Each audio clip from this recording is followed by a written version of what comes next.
What was considered a good man in your time versus now?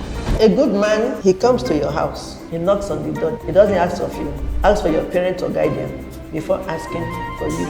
Not the one that will come to your house and sit in the car and honk. That's what you go style. We Africans, we don't do that. How do I handle a heartbreak and betrayal? Dissect that, let go of the things you need to let go of, forgive what you need to forgive, and give yourself the time to grieve, of course with God in the mix. What if you don't want to remember what happened? This teenager is fresh out of secondary school and stepping into adulthood. She has questions like, does true love exist? Will she find the love of her life? I've brought in 3 older women from different generations to guide her through their experiences and real life stories. Welcome to Generations.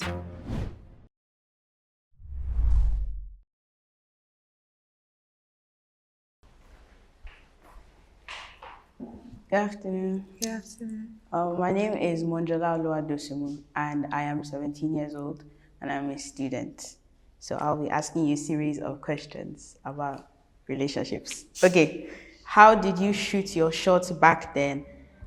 In this age, there's social media connections. So how did you do it back then to probably reach out to a guy? Most of you watching right now are not subscribed to this channel. I mean, what are you waiting for? Please double check to make sure that you are subscribed.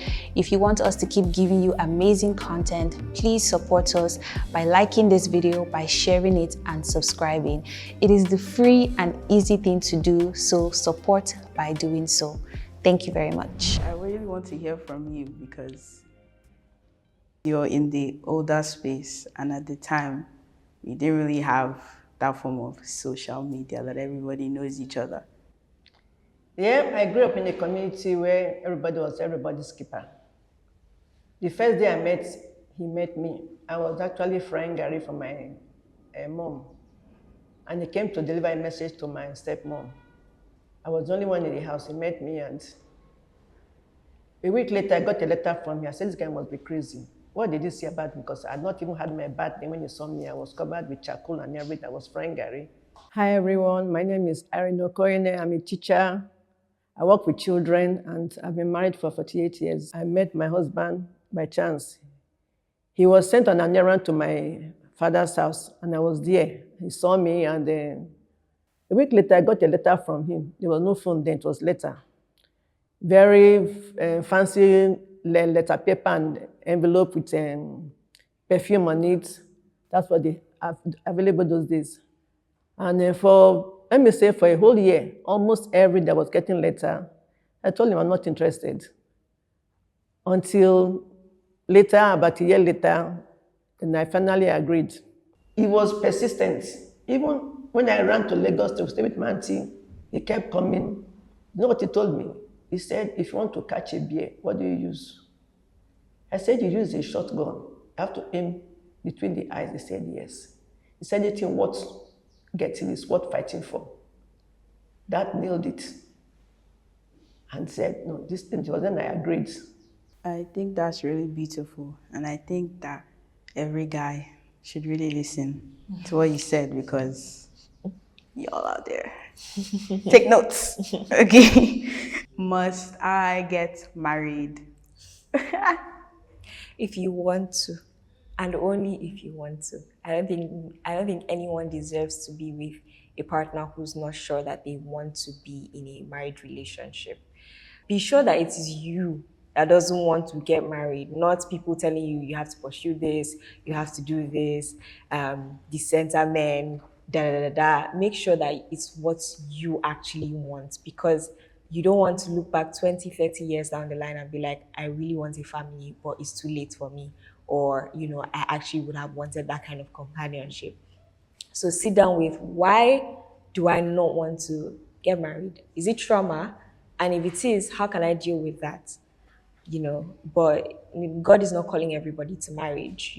God is calling everyone to purpose, and some people can't fulfill purpose without being married. So only if you want to. Hi, my name is Heidi Archibong. I'm 25 years old and I am representing Gen Z. Thank you. Marriage is a beautiful thing. if you are with the right person. But it's not by force to be married. If you don't feel you should be, then it's not by force. Like I said earlier, love yourself. Once you're able to love yourself, you may not see marriage as something that is necessary. But it's always good when you see people with their family, especially when you see people with their kids, the relationship and everything. Once you have tested it, you will understand. Hello, my name is Tosin, Mrs. Oyebusi. I'm a fashion designer and I've been married for 15 years. Ask yourself, where will I be 30, 40 years from now? Night comes, you enter your room, you close the door. You are alone. How do you feel? You might not feel it now. Oh, I've met people say, oh, my career, I don't need anybody that can take care of myself. It is a lie. 10, 20 years later, they will start crying. A lady came to meet me. He said, mommy, I've made the biggest mistake in my life. Oh, so many men came to meet her to marry her. She refused because she thought she wanted to be free. Now she's lonely. How old was she then? 50-something. Now she's 60-something. She's not married. She's still crying. It is good to marry and have children and bring up those children in the fear of the Lord, because they are your retirement plan. They will take care of you when you're old. I have children now. I don't know the mechanic workshop. They take care of everything. I need mechanic, this one does. Anything to do with medical, this one does. Anything to do with shopping, this one does. Marriage is a beautiful thing. What is true love, and is there the one? Starting from you. I think that anything, well, not anything, but I think true love is first of all inspired by God, because God is love. So when it flows from that, I think true love is more than emotions. True love is a choice inspired by the love that we first receive from God. I don't think there is a one for everyone. I think there are amazing people that we can all meet and form beautiful relationships with. And yeah, we can only hope that God will lead us to that person or one of those people at the right time. There are some things you are looking for in a man. And when they meet that requirement, then you can settle for and say, well, maybe that's the one. Okay, but what if they have a few of the qualities that probably lay down, but they don't have one of it?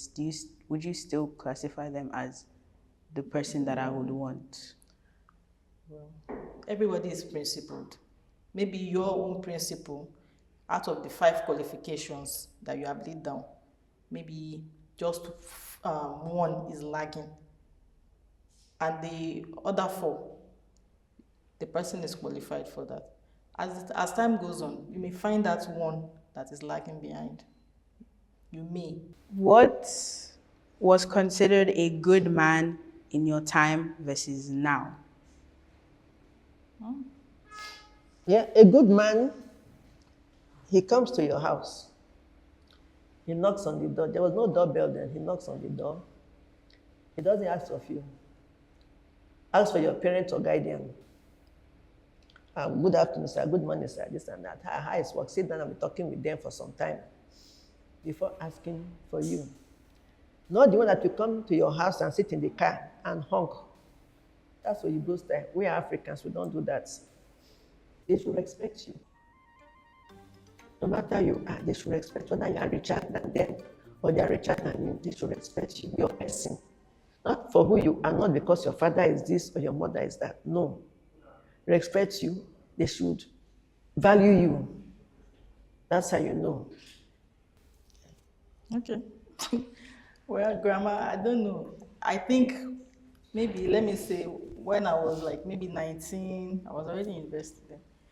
I would not allow a guy to come to my own house because of my parents. And then it's not like you have intention, but we are still getting to know each other, or we're just friends. I won't let you come to my house. I won't. I'm very big on character. There's a difference between being kind and having resources, right? A lot of men can flex their resources and be like, oh, I got this gift for you, or I'll do this for you, I'll take you there, or do this and do that. But that's not the same thing as actually being a kind, considerate person. Yeah. I think, yeah. Yeah. Did you have situationships back then? And how long were your talking stages? Let mommy start. The thing is that I was in a situation like that. The guy I was dating before I met my husband, we had the same interests in almost everything. And he actually wanted me to finish my school before getting married. We agreed on all this, and then one day he wanted me to have sex with him. I refused. We quarreled and left. So the next morning I went to his house to apologize. And then I met another girl in his room. And then he said he slept with the girl and everything. I was heartbroken. I left. In fact, then I left town. I went to Lagos till I don't want to see him again. All the pictures with me, I was so angry. I tore his pictures. I burnt them. When my husband came, that was why I was not interested in him. It took some time because I was really heartbroken. Then, luckily for me, it was then I became born again. My sister was in Scripture Union. And there's something that she taught me. One verse, the first verse she taught me was, trust in the Lord with all your heart and lean not on your own understanding. In all your ways, acknowledge Him and He direct your paths. And that's the same thing I tell my children. That's what I kept doing, and it really helped me. I think I used to be of the opinion that you don't need that long to get to know people. That mindset has changed a lot. So if I'm to advise, I would say take your time. I can't say a specific timeline, right? But give yourself a good couple of weeks because a lot of times, even though it seems like things line up, this is in my experience, things look good on paper, you still need time to experience the person yourself and just let discernment lead you rather than just, oh, this person looks good on paper. So that's a long. Personally, this is not a template. I would say like 3 months to get to know somebody before I say I want to be in a relationship with you. But yes, I have been in those situations. Yeah. I also don't believe in long talking, but at least, like she said, 3 months is enough for you to decide. Now, because you know why I say so. Okay, like from my own experience, it took her husband a year to find such. Now it's very hard, actually. No patience. People don't have patience anymore. So I think 3 months is okay. By the time you are going into your 6 months, you already know what you want. You know what you want. What would you say for girls who have been in a relationship for 6 years and they have still not married, and they'll be saying like, when will we marry, or when are we going to get married at this time? We've been dating for like probably 6 years, 7 years, 6, 7. I think that we'll be more equipped to answer that. But I think, in my opinion, one thing that rules my dating life is don't let someone tell you more than once, indirectly or directly, that they do not value you. And I think that would be an indirect declaration of value, because I think there are exceptions to this rule. For example, if you've been dating since you were in university and you're looking to come out together, build a life together, that can take a while, right? For people who started early, or for people who are in a stage in their life where they are both, competent, they are both capable, financially stable to a certain extent. I mean, you don't have to have all the money in your bank account, but to a degree where you can both look to entry into something more serious together. And you're telling me after 4 years that you're not sure yet, or you don't know yet, or marriage is not that important yet. I think that that's just you telling me that you're not ready to commit for one reason or the other. It could be genuinely that they love you, but they are scared of commitment. And that's left for you to say, I value myself too much to allow myself to be in that situation where I'm being strung along for a long time in anticipation of something that may never come. I have graduated from secondary school, so would you think that would you advise me to start dating after? I believe they should start dating, but not take it very deep. Get to know how boys behave. If I move with other friends, girls and boys, have a group. Sorry to cut you short, this generation, they take it deep. They actually It depends do. on the home bringing. Well, I Depends. do agree in the sense that I have been in a relationship before, and it is being in those relationships that have informed my view of what I now want. Yep.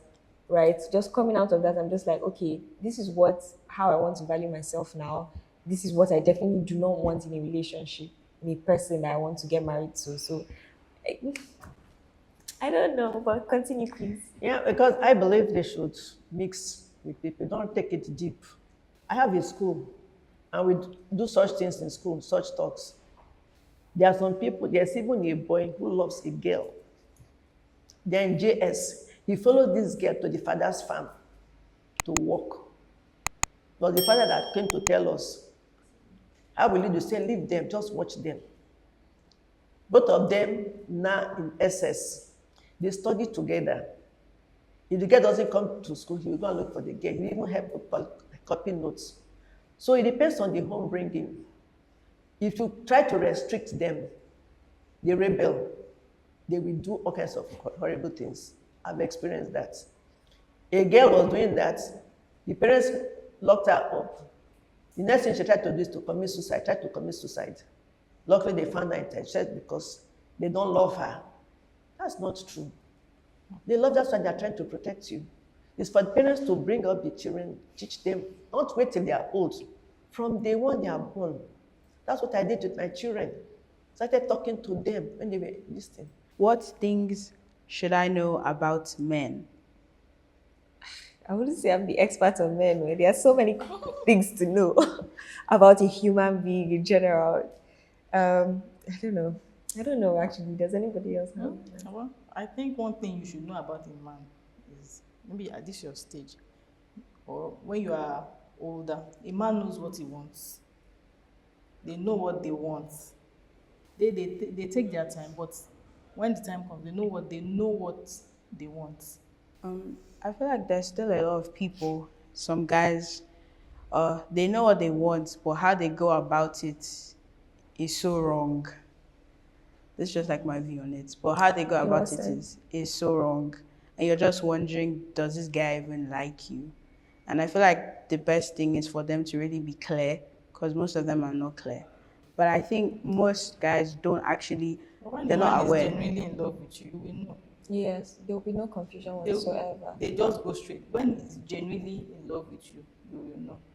And I think that, yeah, if there's confusion, then it's not there.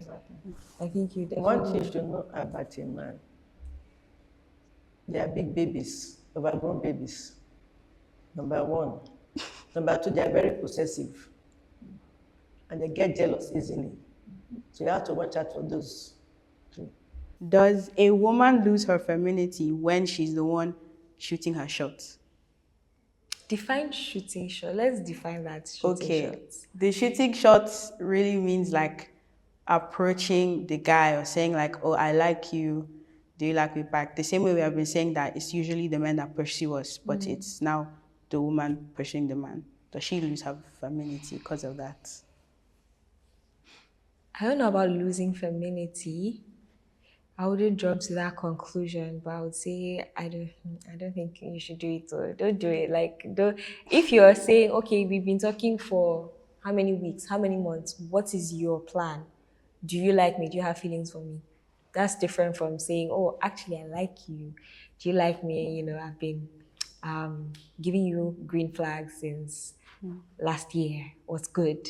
I think if you have been, and he's not picking it up, because a lot of people try to deceive themselves into thinking, oh, he hasn't noticed. My dear, he has noticed. He doesn't like you. Just pack up and be going. So some people don't even have the confidence to even come. The person may be scared to ask. Yeah, What if I ask or what if I had asked first and she turns me down, you know? with all the green lights you've been giving. He may have been waiting for that opportunity. Let her talk. I don't want to. You know, some people take this emotional thing. Some people take it too far. Yeah. So I think that's also coming down to if he truly loves the Lord. Because I personally think that if you truly have that closeness with God, fear will not really exist in your life, because you don't have a spirit of fear, but of power, love, and a sound mind. And yes, those emotions may rule, but you know that you're walking by the Spirit. That's where the clarity comes from. But if we're seeing it in the angle of somebody that is not necessarily trusting on the Lord and just trying to lean on their own understanding, then you can probably like pack your bags and go. Yeah. How do I handle a heartbreak and betrayal? I